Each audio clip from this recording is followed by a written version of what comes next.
अस्सलाम वालेकुम। आप देख रहे हैं मेरा YouTube channel Chem Spark with Shahryar.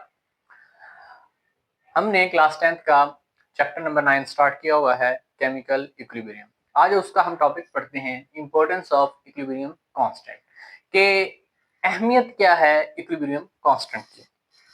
कि बच्चों, सबसे पहली बात जो आपने ज़हन में रखनी है कि जब आप न्यूमेरिकल वैल्यूज आपको पता लग जाए, न्यूमेरिकल वैल्यू ऑफ Kc, जब आपके पास न्यूमेरिकल वैल्यू Kc की मालूम हो तो इसकी मदद से आप दो चीजें मालूम कर सकते हैं।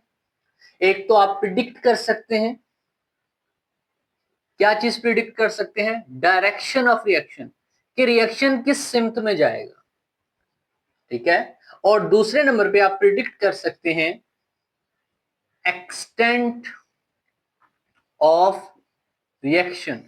ठीक है, दूसरे नंबर पे आप क्या प्रिडिक्ट कर सकते हैं? एक्सटेंट ऑफ रिएक्शन, के रिएक्शन किस हद तक जाएगा। तो ये दोनों चीजें हम with the help of numerical value of Kc he determine करते हैं। तो सबसे पहले हम देखते हैं predicting the direction of reaction.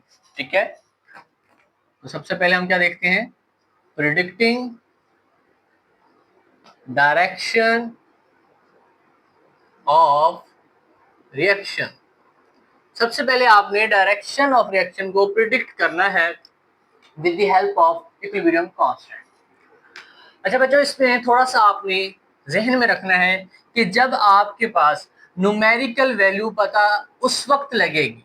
ठीक है, न्यूमेरिकल वैल्यू आप उस वक्त पता लगेगी Kc की जब आप क्या करेंगे? इंसर्ट कर देंगे, मतलब उसमें डालेंगे किस चीज को? कंसंट्रेशन को। किसकी कंसंट्रेशन को?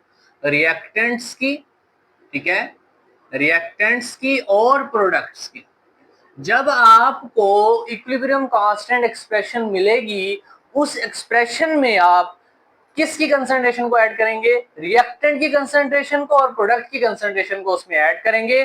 तो जब उसकी वैल्यू आप ऐड करेंगे with the help of that value of numerical value of Kc, आप प्रिडिक्ट कर सकते हैं डायरेक्शन ऑफ रिएक्शन को कि किस जानिब आपके पास रिएक्शन जाएगा। मतलब वो फॉरवर्ड रिएक्शन होगा, वो रिवर्स रिएक्शन होगा, या वो इक्विलिब्रियम की कंडीशन पर होगा।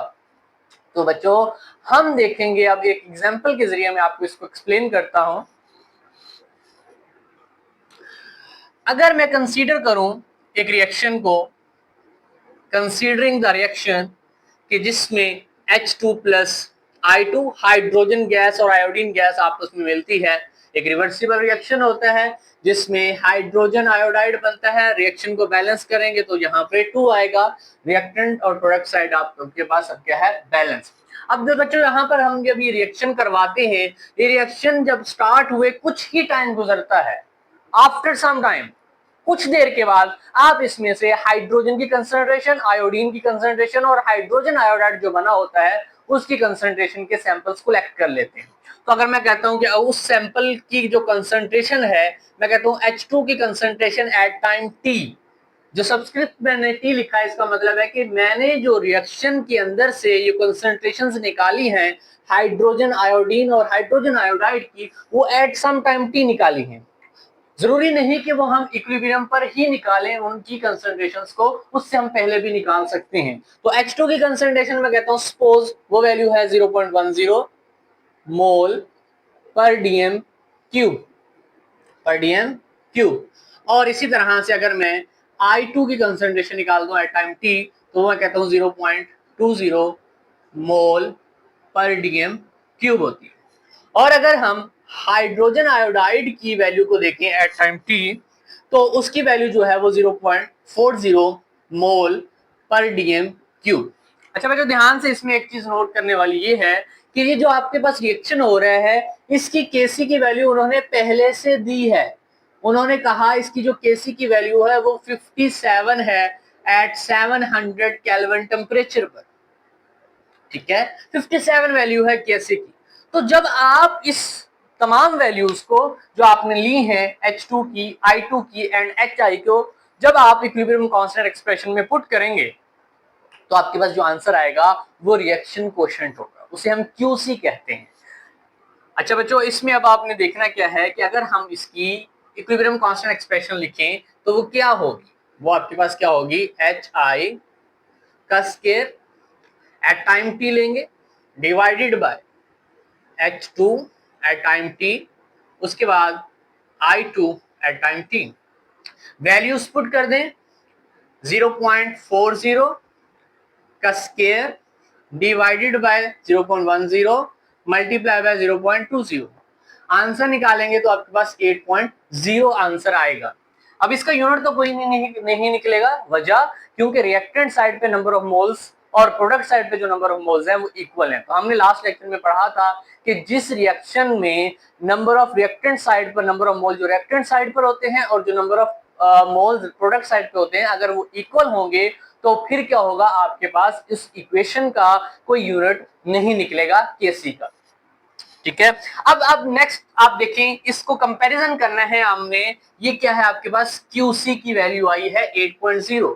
तो अगर आप इसको कंपेयर करें केसी की वैल्यू के साथ तो केसी की वैल्यू 57 है और क्यूसी की वैल्यू क्या है 8.0।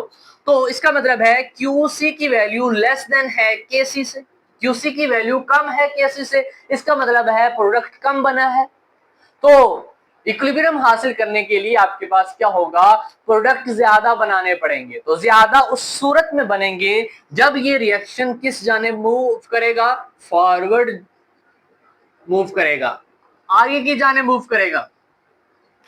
ठीक है, तो बच्चों इसको मैं दोबारा से एक बार बता देता हूं इस एग्जांपल को, कि जिसमें हमने एक रिएक्शन को कंसीडर किया था जिसकी केसी की वैल्यू आपको बताई है 57 होती है। ठीक है, और उसको हमने H2 की वैल्यू, I2 की एंड HI की हमने सपोज वैल्यू निकाली एट टाइम t कुछ देर के बाद, तो उसको हमने हल किया, QC की वैल्यू निकाली, QC की वैल्यू आपके पास KC से क्या थी, कम थी, तो हमने कहा रिएक्शन जो है वो फॉरवर्ड डायरेक्शन की तरफ जाएगा।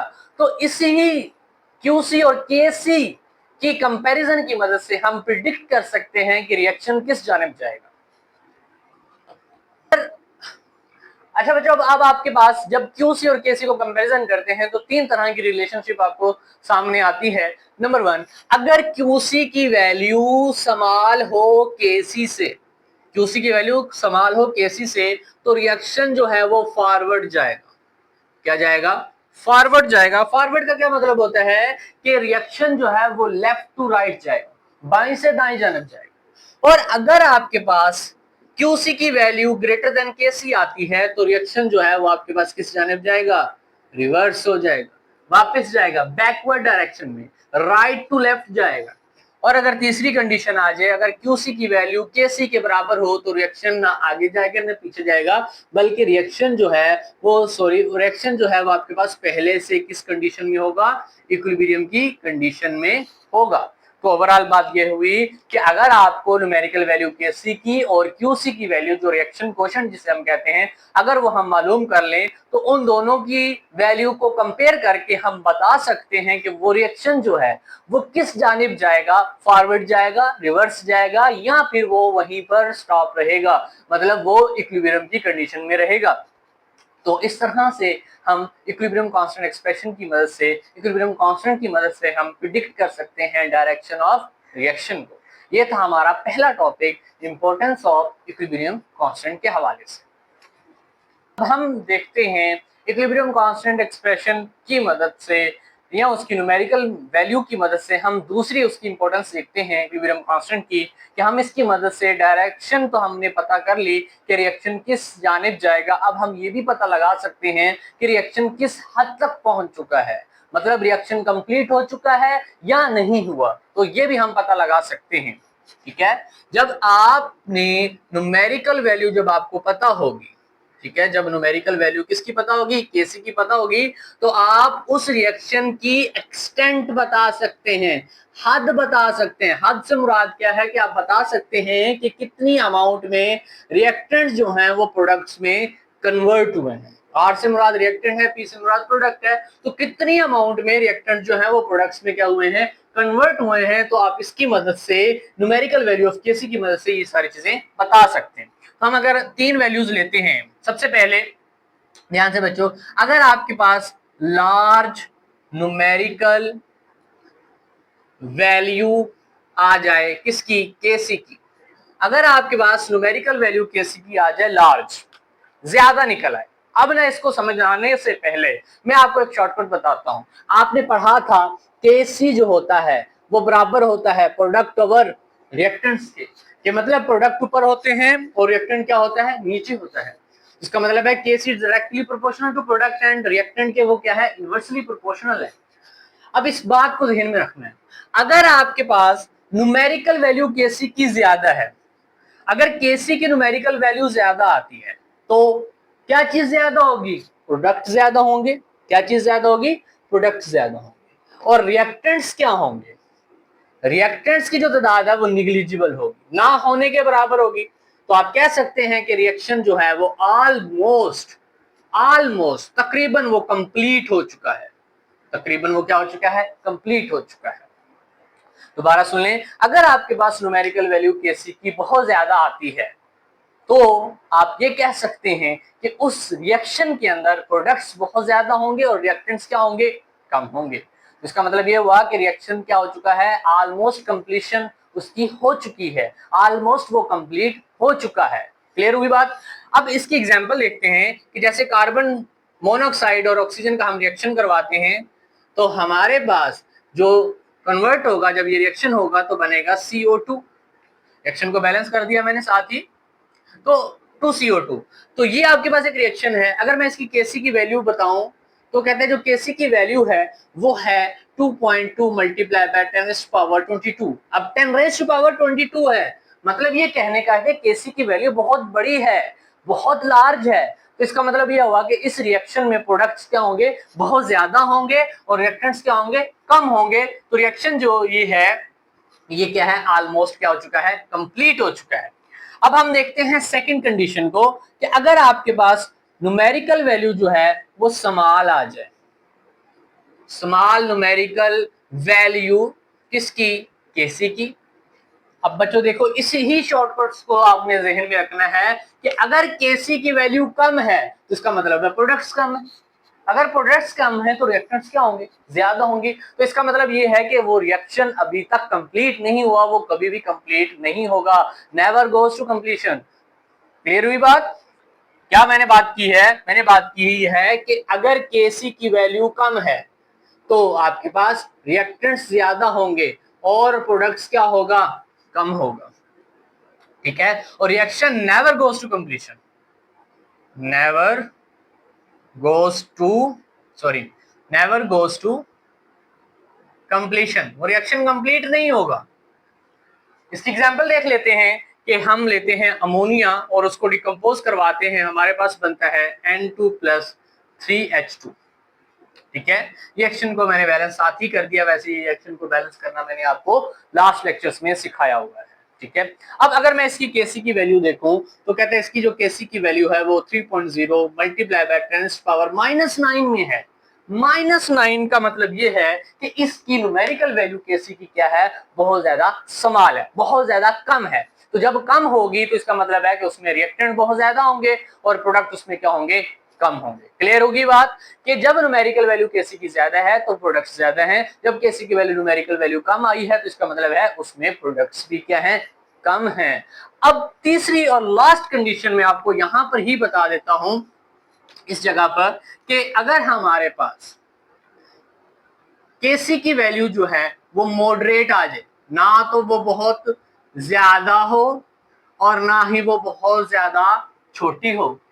अगर न्यूमेरिकल वैल्यू क्या आ जाए, मॉडरेट आ जाए, बात ध्यान में रखिएगा, क्या वैल्यू आ जाए, मॉडरेट आ जाए, नॉर्मल वैल्यू आ जाए Kc की, तो वो जो रिएक्शन है वो किस कंडीशन में होगा, वो रिएक्शन आपके पास इक्विलिब्रियम की कंडीशन में होगा। वो रिएक्शन किस कंडीशन में होगा, इक्विलिब्रियम स्टेट में होगा। देखिए, अगर मैं इसकी एक एग्जांपल दे दूं आपको ताकि आपको समझ आ जाए, तो उसमें क्या है, N2O4 डिकम्पोज होके 2NO2 बना देता है। ठीक है, क्या है, N2O4 डिकम्पोज होकर क्या बनाता है, 2NO2 बनाता है। अब ये जो 2NO2 बनना है, इसमें अगर मैं देखूं तो Kc की जो वैल्यू है वो आती है 0.211। तो न्यूमेरिकल वैल्यू बहुत ज्यादा ना तो छोटी है और ना ही बहुत ज्यादा बड़ी है, बल्कि वो नॉर्मल है। तो हम कह सकते हैं कि ये जो रिएक्शन है ये किस स्टेज पर है, ये इक्विलिब्रियम की स्टेज पर है। तो ये था हमारा आज का टॉपिक जिसमें हमने इंपॉर्टेंस ऑफ इक्विलिब्रियम कांस्टेंट को डिस्कस किया। सबसे पहले हमने इसमें डिस्कस किया कि हम इक्विलिब्रियम कांस्टेंट की न्यूमेरिकल वैल्यू की मदद से और रिएक्शन कोएफिशिएंट की मदद से हम किस तरह से रिएक्शन की डायरेक्शन को प्रिडिक्ट कर सकते हैं। उसमें हमने देखा कि अगर QC की वैल्यू रिएक्शन कोएफिशिएंट की वैल्यू कम हो और KC की वैल्यू ज्यादा हो तो रिएक्शन फॉरवर्ड जाएगा, और अगर आपके पास रिएक्शन कोएफिशिएंट की वैल्यू ज्यादा हो और KC की वैल्यू कम हो तो रिएक्शन आपके पास रिवर्स डायरेक्शन में जाएगा। और अगर आपके पास QC और KC की वैल्यू जो है वो इक्वल हो तो रिएक्शन आपके पास किस कंडीशन में होगा, इक्विलिब्रियम की कंडीशन में होगा। नेक्स्ट बात, अब उसके बाद हमने पढ़ा एक्सटेंट ऑफ रिएक्शन को, कि जब आप न्यूमेरिकल वैल्यू आपको पता है KC की तो उसकी मदद से आप किसी भी रिएक्शन की एक्सटेंट बता सकते हैं, हद बता सकते हैं, उसकी इक्वेशन को ही कर सकते हैं कि वो रिएक्शन में रिएक्टेड कितनी अमाउंट में प्रोडक्ट्स में तब्दील हुए हैं। उसमें हमने 3 कंडीशंस पढ़ी। सबसे पहले हमने पढ़ा अगर आपके पास न्यूमेरिकल वैल्यू KC की ज्यादा आती है तो उसमें प्रोडक्ट्स ज्यादा होंगे और उसमें रिएक्टेंट्स क्या होंगे, कम होंगे। क्लियर हुई बात। और वो रिएक्शन क्या हो चुका होगा, ऑलमोस्ट कंप्लीट हो चुका होगा। और अगर आपके पास न्यूमेरिकल वैल्यू समान आती है तो उसमें हमने कहा रिएक्टेंट्स क्या होंगे, ज्यादा होंगे और प्रोडक्ट्स क्या होंगे, कम होंगे। इसका मतलब वो रिएक्शन अभी तक कंप्लीट नहीं हुआ और नेवर गोस टू कंप्लीशन होगा, वो अभी भी कंप्लीट नहीं होगा। उसके बाद हमने कहा अगर न्यूमेरिकल वैल्यू KC और QC की क्या आती है, इक्वल आती है, सेम आती है, ना तो ज्यादा बड़ी आती है ना ही बहुत ज्यादा छोटी आती है, तो वो रिएक्शन आपके पास किस स्टेज में होगा, इक्विलिब्रियम की स्टेज में होगा। उसमें 50% रिएक्टेंट्स होंगे और 50% उसमें क्या होगा, प्रोडक्ट होगा। तो ये था जी हमारा आज का टॉपिक।